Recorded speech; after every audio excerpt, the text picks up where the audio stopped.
नमो दिव्य पंखिणम यह कथा स्वरमयः स्मृतः काल गतिकर्ता यह धर्म मार्ग प्रदर्शक। अध्याय 1 गंधर्व वन और रहस्यमयी उत्पत्ति।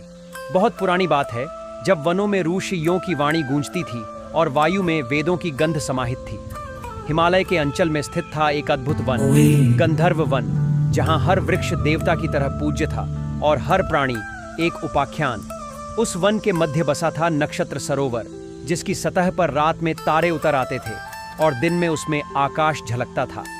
एक रात्रि जब आकाश में 7 ऋषियों का नृत्य चल रहा था, आकाश से एक नीले प्रकाशमय अंडे का पतन हुआ। उस अंडे पर स्वर्णिम रेखाएं थीं जो समय समय पर चमकती थीं, जैसे किसी भूले हुए युग का गूढ़ संदेश उसमें कैद हो।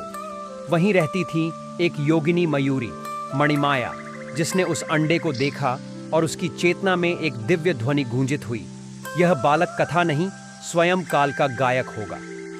अध्याय 2 कठाहक का जन्म और वन की चेतना।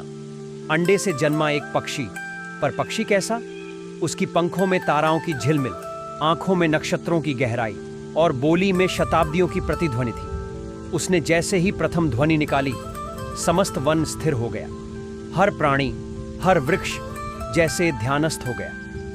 तपस्वियों ने उसे देखा और बोले, ऋषि दीर्घ दृष्टि, यह कोई साधारण जीव नहीं, यह तो स्वयं कठाहक है। कथा का आह्वान और काल का उद्घोष। अध्याय 3 बाल कठाहक की चमत्कारी लीलाएं। वह जब किसी सूखे बीज पर बैठता तो वह तुरंत फल में परिवर्तित हो जाता। उसकी चोंच की स्पर्श मात्र से पतझड़ वसंत बन जाता। किंतु उसकी सबसे महान शक्ति थी भविष्य दर्शन। पर वह शक्ति केवल तभी प्रकट होती जब कोई निर्दोष प्राणी उसकी आंखों में निहार कर एक सच्चा प्रश्न पूछता। अध्याय 4 राजकुमार अरुण केतु की परीक्षा। एक दिन एक थका हुआ भूखा युवक गंधर्व वन में आ पहुंचा। उसके वस्त्र फटे हुए थे पर नेत्रों में तेज था। वह था राजकुमार अरुण केतु, जो न्याय और धर्म की खोज में राजमहल त्याग चुका था। वह कठाहक के समक्ष गया, नतमस्तक हुआ और बोला, अरुण केतु, हे दिव्य पंखिन, क्या कभी मेरा राज्य धर्ममय हो पाएगा? कठाहक ने अपनी आंखें उसकी आत्मा में डुबो दी, फिर बोला, कठाहक, जब तू अपने भीतर की युद्ध भूमि में लोभ को पराजित करेगा और तलवार को कलम में परिवर्तित करेगा, तब होगा तेरा राज्य धर्म का प्रतीक। अरुण केतु के नेत्र सजल हो उठे। अध्याय 5 मायाशिला का उदय। गंधर्व वन की दिव्यता जब दूर दूर तक फैलने लगी तो कालगर्भ में सोई हुई एक पुरातन राक्षसी जाग उठी, मायाशिला। वह समय को कैद करने की इच्छुक थी। उसने गंधर्व वन पर एक मायाजाल फैला दिया। अब सूरज पश्चिम से उगता था। बच्चे बूढ़े हो जाते, वृद्ध नवजात दिखते। समय रुक चुका था। केवल कठाहक ही था जो उस माया से अछूता था।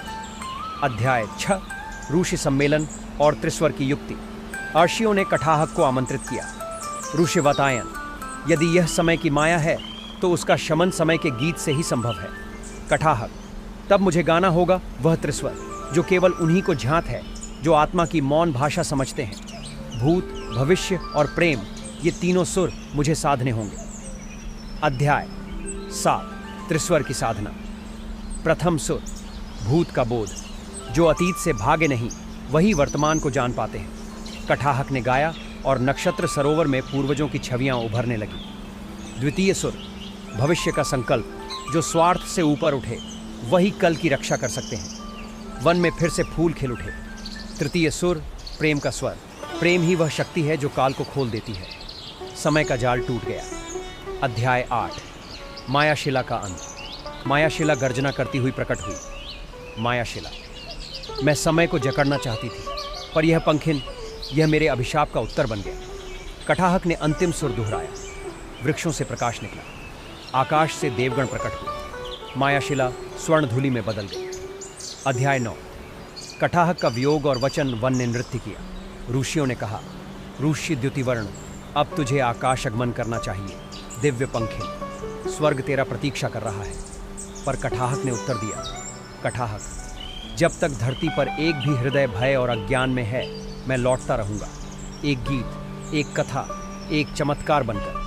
और फिर वह स्वर्ण आभा में लुप्त हो गया। अध्याय 10 धर्मनगरी का जन्म। राजकुमार अरुण केतु ने गंधर्व वन में धर्मलोक की स्थापना की, जहां न्याय, संगीत और करुणा साथ चलते थे। वन की मध्य भूमि में एक मंदिर बना, जिसके शिखर पर कटाहक की स्वर्ण प्रतिमा स्थापित हुई। हर युग में जब भी संकट आता, कोई न कोई कहता, सुनो, कहीं कटाहक फिर गा रहा है। समाप्ति वाक्य। जैसे संगीत वायु में रहकर भी आत्मा को छूता है, वैसे ही सत्य कथा बनकर समय को जागृत करता है। कटाहक कोई एक पंखिन नहीं, वह है हमारे भीतर की वह आवाज जो सत्य, प्रेम और धर्म को पुकारती है। इस कथा से शिक्षा मिलती है, सच्चा ज्ञान जब करुणा से जुड़ जाए और शक्ति जब विनम्रता से संचालित हो, तो समय का भी परिष्कार संभव है।